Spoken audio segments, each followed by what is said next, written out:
اساسی چیه؟ واتایی که خواه دیروکی هر دوی دیروکی ده هوای گلن من دست جنوب دهان روجا خواه نبه مرمیه یکمینی عقیده به قهرمان وکی زکیه وکی عقیده وکی برخودانه به هزار کسوی اغره ده سر خودانه لسر بیدوزی گلک نرخ گران بها دوی کمش دستن اما لسر بیدوزی همونه که کوابا بویه جحسن و پولایه ام همو بیدزانن دفکا فرمانه بو انتو هزار حفته بسادا بدل کوهاتن داری به پیشنگی داعش یکو دشمن هوبی غدار یک وقت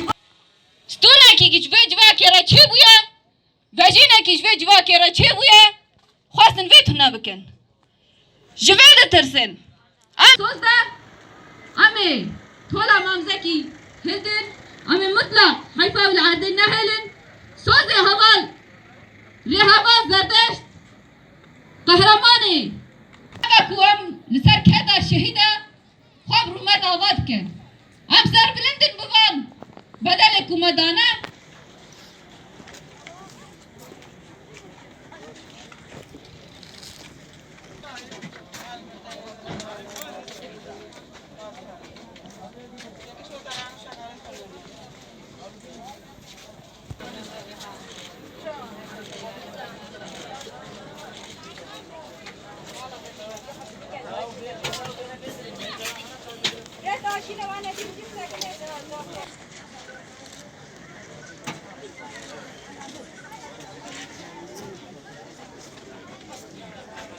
شورشگرێکی مەزن ڕێزانێکی خۆزاییە گەل و بەشێکە مەزن ئاتەمەنێ خوا ji بۆ تەکۆشینە شۆرەشگەری و ئازادیە گەلێ خوا پەدا کری li gelek qadan xebitî li gelek cîhan erk û berpirsyarî girt ser milê xwe û kete dilê hemû êzîdiyan şoreşgerê mezin mamê êzîdiyan mamzekî em di duyemîn salvegera şehadeta wî de birêzdarî bibîrtînin li ber bîranîna wî ya pîroz careke dîtir bejna xwe ditewînin